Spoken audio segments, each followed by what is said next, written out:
সকালে ছাদে না গেলে মনটা একদমই ভালো লাগে না। আজকে সকালে ছাদে গিয়ে দেখি পাশের গাছ থেকে কয়েকটা আম পড়েছে। আমগুলো কুড়িয়ে নিলাম। তারপর গাছগুলো দেখলাম সব গাছ ঠিকঠাক আছে কি না। কালকে রাত্রে প্রচণ্ড ঝড় হয়েছিল, কয়েকটা গাছ একদম পড়ে গেছে টবসহ। এবার আমার বেলি ফুলের গাছটা দেখে তো মন ভরে গেল, প্রচুর ফুল ফুটেছে।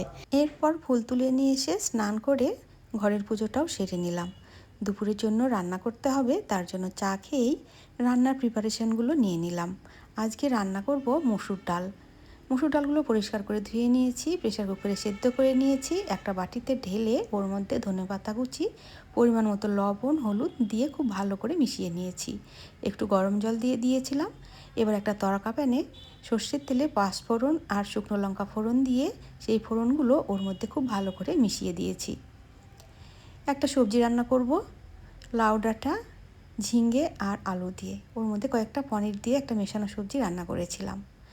এবার আলাদা করে পনির রান্না করব। তার জন্য প্রথমে কড়াইয়ে সর্ষের তেল দিয়ে দিয়েছি, ওর মধ্যে কয়েকটা কাঁচা লঙ্কা দিয়েছি, হালকা ভেজে নেব। এরপর ওর মধ্যে দিয়ে দেব টমেটো, একটা মাঝারি সাইজের টমেটো কুচি করে নিয়েছিলাম, সেই টমেটোটা ওর মধ্যে দিয়ে দিয়েছি। এবার ওই টমেটোর মধ্যে দিয়ে দিয়েছি সামান্য লবণ দিলে টমেটোটা খুব তাড়াতাড়ি সফট হবে। এবার লবণ আর টমেটো খুব ভালো করে মিশিয়ে নিয়ে ভেজে নেব। আর একটা মশলা বানিয়ে নেব। তার আগে ওর মধ্যে দিয়ে দেব আদা বাটা, জিরে বাটা আর লঙ্কা বাটা। সব মশলাগুলো একসঙ্গে খুব ভালো করে কষাতে থাকবো। এই সময় গ্যাসের ফ্লেমটা একদম লোতে রেখে দেব। একটা মশলা বানিয়ে নিব, তার জন্য নিয়েছি এখানে পেঁয়াজগুলো একটু বড় বড় সাইজে টুকরো করে নিয়েছি, আদা আর রসুন আর পরিমাণ মতো লঙ্কাটা অবশ্যই নিজেদের স্বাদ মতো দিতে হবে। এবার খুব সুন্দর একটা মিহি পেস্ট তৈরি করে নিয়েছি, সেই মশলাটাও ওই কড়াইয়ে কষানো মশলার মধ্যে দিয়ে দেব। এবার পরিমাণ মতো লবণ, হলুদ, আর তো কোনো মশলা দেওয়ার দরকার নেই, সবগুলো খুব ভালো করে কষিয়ে নেব। এই সময় গ্যাসের ফ্লেমটা কিন্তু লোতেই রেখে দেব। এইভাবে অল্প অল্প জল দিয়ে বেশ কিছুক্ষণ ধরে মশলাটা কষিয়ে নেব। এবার ওর মধ্যে দিয়ে দেবো হালকা পরিমাণে চিনি, একটু মিষ্টি ভাব আনার জন্য। এবার মশলাগুলো খুব ভালোভাবেই কষিয়ে নেওয়া হয়ে গেছে। পনিরগুলো দিয়ে দিয়েছি। আমি কাঁচা পনিরই আজকে রান্না করেছি। এবার পনির সহ মশলাগুলো লো ফ্লেমেই খুব ভালো করে আবারও কষিয়ে নেব। এবার 1 চামচ বাটার ওই পনিরের মধ্যে দিয়ে দিয়েছি।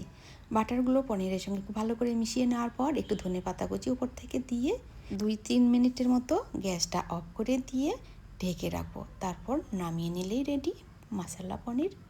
ভীষণ টেস্টি হয়েছিল। আজকে ব্রেকফাস্টের জন্য ব্রেডের এই রেসিপিটাই বানিয়েছিলাম। যদিও মাঝে মাঝে এই রেসিপিটাই বানিয়ে দিই, তবে এই রেসিপিটা ভীষণ টেস্টি লাগে।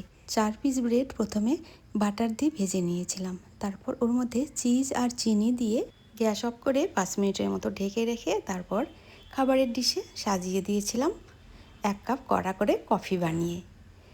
আর দুপুরে অনেক কিছুই রান্না ছিল, তবে আমি ডাল, করলা ভাজা, পটল ভাজা, লেবু আর কাঁচা লঙ্কা দিয়ে ভাত খেয়েছি। এরপর রাত্রের জন্য বানিয়ে নিয়েছি আলু আর পটল ভাজা। রুটিটা খাবার সময়ই বানিয়ে নেব। এই ছিল আজকে আমার সারাদিনের রান্না বান্না। আপনাদের কেমন লাগলো অবশ্যই জানাবেন। ধন্যবাদ।